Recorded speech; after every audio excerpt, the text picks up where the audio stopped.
जय श्री कृष्ण। राधे राधे दोस्तों। आज हम अपने इस वीडियो में नवरात्रि में आसानी से कलश स्थापना किस तरीके से करें यह बताएंगे। इस दिन सबसे पहले सुबह जल्दी उठकर स्नान आदि करके स्वच्छ वस्त्र धारण करने के बाद में पूजा घर की साफ़ सफाई करना है।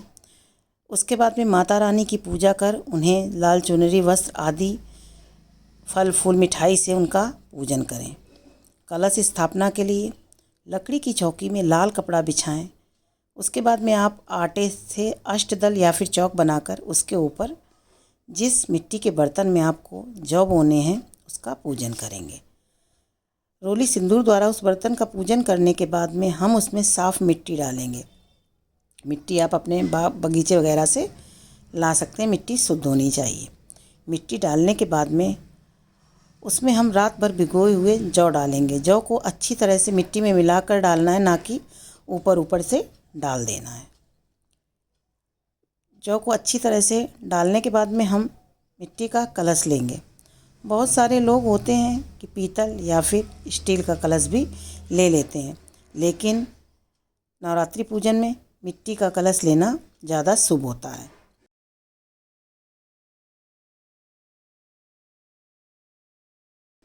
कलश के गले में हम कलावा बांधेंगे। उसके बाद में कलश के अंदर हम सबसे पहले गंगा जल डालेंगे। गंगा जल सबसे पहले इसलिए डालना चाहिए क्योंकि इसमें सारी चीज़ें शुद्ध हो जाती हैं।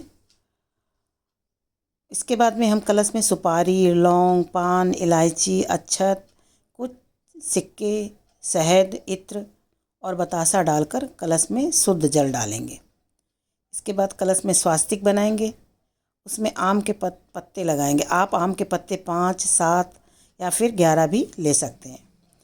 कलश को जौ बोने वाले मिट्टी के बर्तन में रखकर हम जनेऊ चढ़ाएंगे।